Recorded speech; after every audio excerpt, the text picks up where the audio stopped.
Hey guys, in today's video I want to show you the story of Darth Vader and the Cry of Shadows comic, which I've covered before in a few videos. However, this one is going to focus on the first issue, which covers more of the clones' perspective and provides a different insight on how they were actually treated from the Jedi.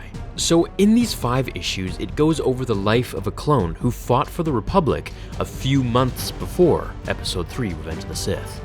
As we flip through pages that cycle from the Clone Wars to the Empire, we see how the main character, Hock, idolizes Darth Vader and his hatred for the Jedi.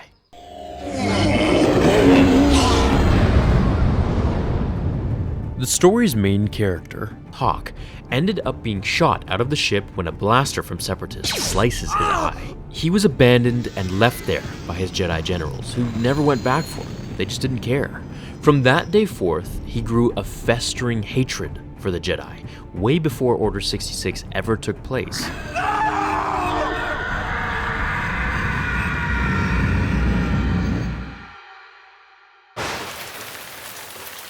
As he survives through the desert, he tells us about his immense hatred of the Jedi. How he was created for a specific purpose. Created and trained to fight as one mighty army. Created a machine.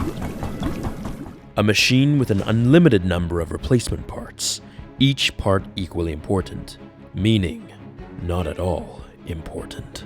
They never came back for him. They left him for dead, forgotten before he hit the ground.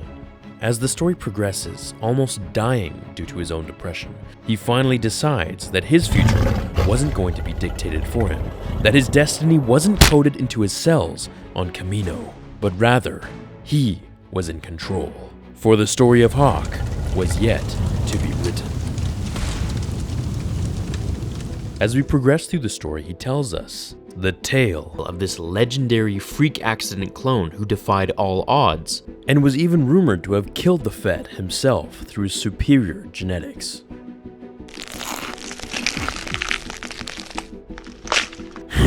As we pass through a few issues, the time is now of the Galactic Empire, and Hock joins the ranks. During a battle issued by Vader himself, he arrives with his other troopers, who now were more human than clone troopers.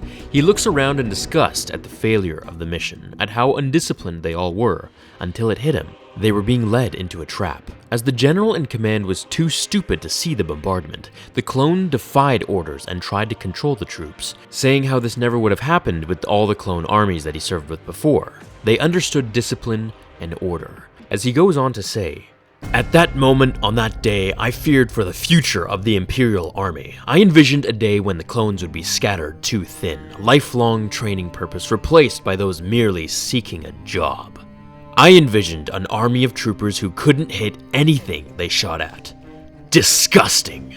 Now I'm going to take a step back for a second. This is pretty funny since Lucas and his team are now acknowledging how stormtroopers really have poor aim. Or at least that's what we're led to believe before the new trilogy. As he defied the orders of the general, throwing his helmet at the window, he went rogue and killed him and all the men on his attack unit, taking over the mission and naturally saving the crew with his clone training. For this supposed betrayal, he's later taken before the Emperor with Vader and Tarkin, where the comic issue ends with his praise in taking command, and Palpatine telling Vader to have a more hands-on approach next time. "I want you on my wing, Hock."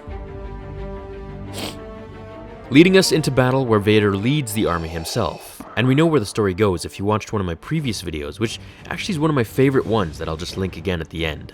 It really showcases Vader's powers, and it gets really dark as Vader kills basic villagers and literal amputees who can't even defend themselves. It shows a different side of Vader, and I really enjoyed making it, even though it was super depressing and dark.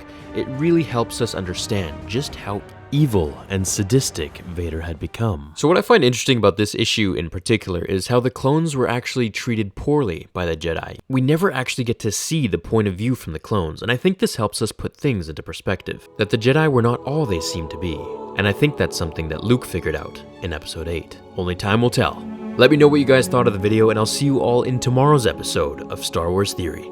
Have a great day, guys. Until then, remember, The Force will be with you. Always. Now, fulfill your destiny.